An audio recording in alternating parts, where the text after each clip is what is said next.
বন্ধুরা, আপনি কি কখনো গভীর সমুদ্রে এক ভয়ঙ্কর দুনিয়ার কথা শুনেছেন? এমন এক জগৎ যেখানে সূর্যের আলো পৌঁছায় না, যেখানে অজানা দানবেরা শিকার অপেক্ষায় থাকে। আজ আমরা ডুব দেব সেই রহস্য জগতে, যেখানে বিজ্ঞানীরা পেয়েছেন কিছু অবিশ্বাস্য আবিষ্কার। শেষ পর্যন্ত দেখুন, কারণ এই ভিডিওতে এমন কিছু দেখাবো যা আপনি আগে কখনো কল্পনা করেননি। বন্ধুরা, একটি শহর যা শত শত বছর আগে পানির নিচে হারিয়ে গেছে। আপনি কি বিশ্বাস করবেন যদি বলি মিশরের উপকূলে এই সময় ছিল এক বিশাল শহর হারকিউলিয়ান। প্রত্নতাত্ত্বিকরা এটি খুঁজে পেয়েছেন সমুদ্র গভীরে, যেখানে রয়েছে বিশাল মূর্তি, মন্দিরের ধ্বংসাবশেষে এবং রহস্যময় সোনার সম্পদ। কিন্তু কিভাবে ডুবে গেল এই শহর? ভূমিকম্পে, সুনামি, নাকি ছিল কোনো অজানা শক্তির খেলা? বন্ধুরা, আপনি কল্পনা করুন, আপনার মন্দিরের নিচে ডুব দিলেন আর সেখানে দেখলেন মানুষের বিশাল বিশাল মূর্তি। 2006 সালে জেন্স ডেকেকার টেলার্স সমুদ্রের নিচে এক অবিশ্বাস্য পার্ক তৈরি করেন, যেখানে শত শত রহস্যময় মূর্তি আছে। এদের কিছু দেখলে মনে হবে তারা আপনাকে এক দৃষ্টিতে দেখছে, কিন্তু এই আসল উদ্দেশ্য কি? বিজ্ঞানীরা বলেছেন এটি একটি কৃত্রিম প্রবাল প্রাচীর। এখানে সামুদ্রিক প্রাণীর আশ্রয় নিতে পারে, কিন্তু কিছু মানুষ বিশ্বাস করেন এসব মূর্তি লুকিয়ে রেখেছে এত ভয়ঙ্কর অতীত। 2014 সালে এক ডুবুরি গভীর সমুদ্রে এক রহস্যময় বস্তু খুঁজে পান, একটি বিশাল ধাতব ছুরি যা মানুষের থেকেও বড়।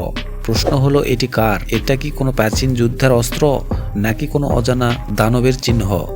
আজও বিজ্ঞানীরা এই রহস্যের উত্তর খুঁজে পায়নি। গভীর সমুদ্রে এক ভয়ঙ্কর শিকারী বাস করে, বিশালকতা দৈত্য কুইড। এর প্রাণীটি প্রায় 20 মিটার লম্বা হতে পারে। বিজ্ঞানীরা একটি খুব কমই দেখতে পান, কারণ এটি 1000 মিটারে গভীরে বাস করে। তবে মাঝে মাঝে কুইডের বিশাল দেহ উপকূল মৃত কুইডের বিশাল দেহ উপকূল ভেসে আসে। কিছু গবেষক মনে করেন এর থেকেও বড় স্কুইড থাকতে পারে, যা এখনো মানুষের চোখে আড়ালে রয়েছে। 1976 সালে এক জেলের আটলান্টিক মহাসাগরের মাছ ধরতে গিয়ে এক অবিশ্বাস্য জিনিস পেল। এটি রহস্যময় চীনামাটির পুতুল। এটি ঠিক সেই জায়গা থেকে পাওয়া গিয়েছিল যেখানে টাইটানিক ডুবেছিল। প্রশ্ন হলো, এটি কি কোনো টাইটানিকের যাত্রীর জিনিস, নাকি এখানে কিছু অদ্ভুত অতিপ্রকৃত রহস্য লুকিয়ে আছে? প্রাচীন রোমানেরা কিভাবে চিকিৎসা করত? বিজ্ঞানের সমুদ্রের নিচে এই প্রাচীন ওষুধের ট্যাবলেট পেয়েছেন, যা প্রায় 2000 বছর পুরনো। এতে ছিল বিভিন্ন প্রাকৃতিক উপাদান যা চোখের চিকিৎসার জন্য ব্যবহার হতো। মেক্সিকোর ইউকাটান উপদ্বীপের নিচে রয়েছে এক অদ্ভুত নদী। এটি আসলে হাইড্রোজেন সালফাইডের একটি বস্তু, যা দেখলে মনে হবে এটি অন্য জগতের জিনিস।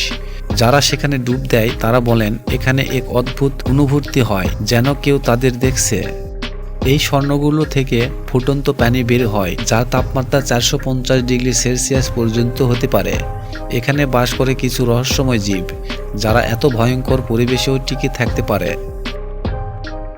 এক ডুবুরি একবার এমন একটি রহস্যময় প্রাণী দেখেছিলেন যা কখনো কোনো বিজ্ঞানী দেখেননি। এটি ছিল নরম, ঘোরাফেরা করছিল এবং দেখতে একেবারে এলিয়েনের মতো। অস্ট্রেলিয়ার একজন জেলে এক অদ্ভুত মাছ ধরেছিল, যা ছিল ভয়ঙ্কর দেখতে। বিজ্ঞানীরা বলেন এটি একটি বিচ্ছু মাছ, কিন্তু এর ভয়ঙ্কর চেহারা আপনাকে রাতের ঘুম হারাম করে দিতে পারে। বন্ধুরা, এখন বলুন আপনার কাছে কোন আবিষ্কার সবচেয়ে রহস্যময় মনে হয়েছে? কমেন্ট করতে ভুলবেন না। বন্ধুরা, ভিডিওটি ভালো লাগলে অবশ্যই একটি লাইক দিতে ভুলবেন না। ধন্যবাদ।